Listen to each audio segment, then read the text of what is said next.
sini akan menjelaskan tentang bagaimana tata cara penggunaan hematologi analyzer itu sendiri. Sebelumnya kami akan memperkenalkan diri, yang teman yang paling ujung. Perkenalkan, nama saya Rafael Aditya Saputra. Perkenalkan, nama saya Indah Permatasari. Perkenalkan, nama saya Zaskia Jara Priatur. Dan perkenalkan, nama saya Sania Salman Nur Arinda.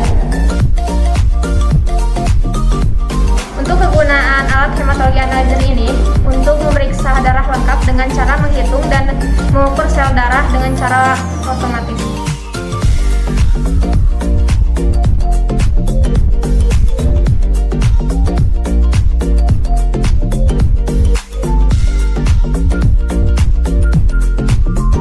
Untuk yang pertama-tama, kita colokkan kabel ke stop kontak untuk menyalakan alat stabilizer. Alat stabilizer ini digunakan untuk menstabilkan tegangan hematologi analyzer. Lalu kemudian klik power on. Lalu hidupkan juga alat UVS untuk menyimpan daya agar jika ada pemadaman listrik, UVS ini akan mengganti daya pada alat hematologi analyzer agar tetap menyala. Tekan ini. Lalu hidupkan alat hematologi analyzer dengan tekan tombol power on yang ada di belakang alat. Yang ini.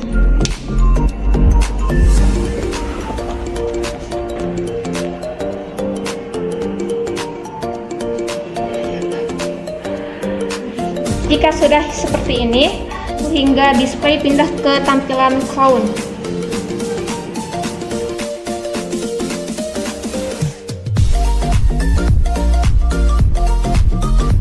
Jika alat tampilannya sudah seperti ini, maka kita lanjutkan dengan klik menu. Lalu kita ke sampel mode, klik enter. Lalu kita klik enter.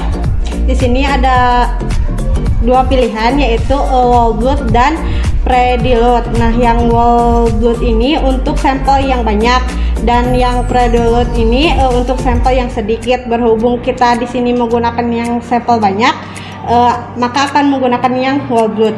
Lalu klik enter.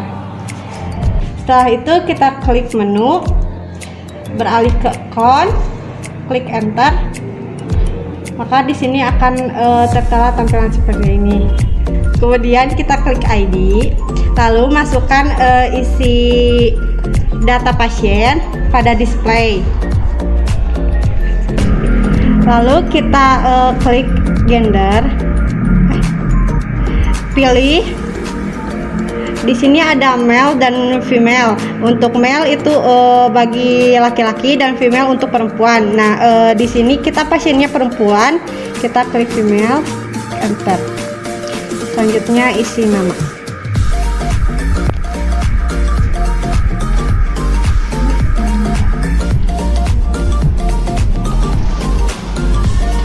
Lalu ke ini.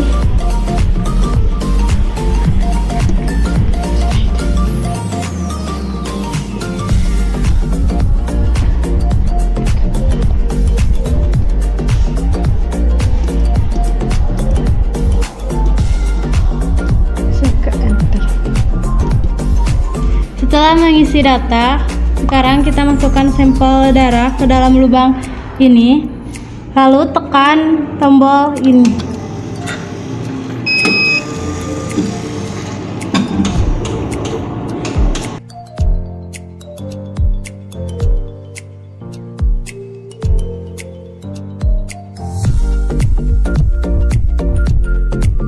Setelah melakukan yang tadi itu, terus di sini ada grafik.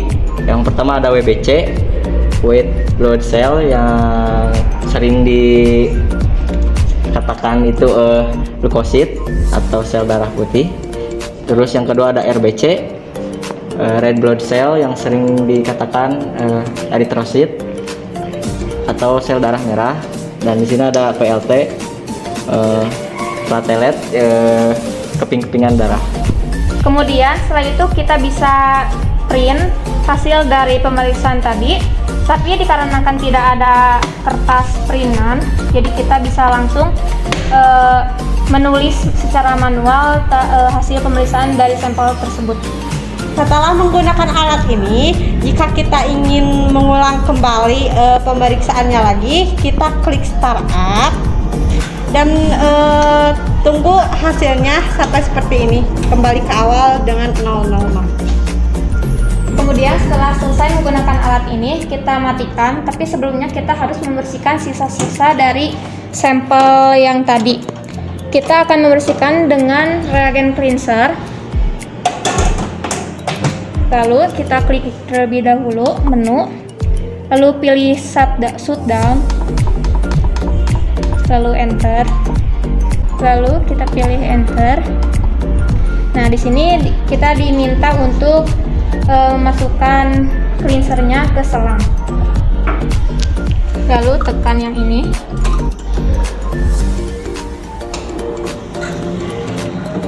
Tunggu hingga 100%.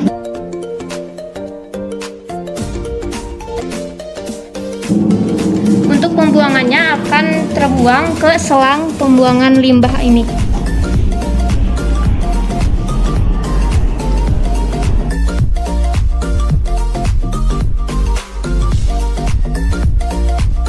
Setelah tampilan seperti ini, jangan lupa kita harus mematikan power off yang ada di belakang alat.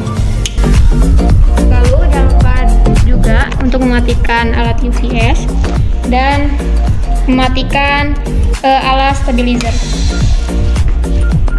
Lalu kita lepas. Cara perawatan dari alat hematologi analyzer adalah dengan cara menyimpannya dengan baik di tempat yang kering dan datar. Untuk menjaga keawetan alat pun harus dijaga dalam keadaan kering jika tidak digunakan, agar ketelitiannya tetap terjaga. Kebersihannya pun sangat penting juga. Namun ada beberapa hal yang harus diperhatikan pada alat hematologi analyzer. Yang pertama yaitu suhu ruangan tempat alat itu ditempatkan. 2. Lakukan pemeriksaan secara berkala. 3.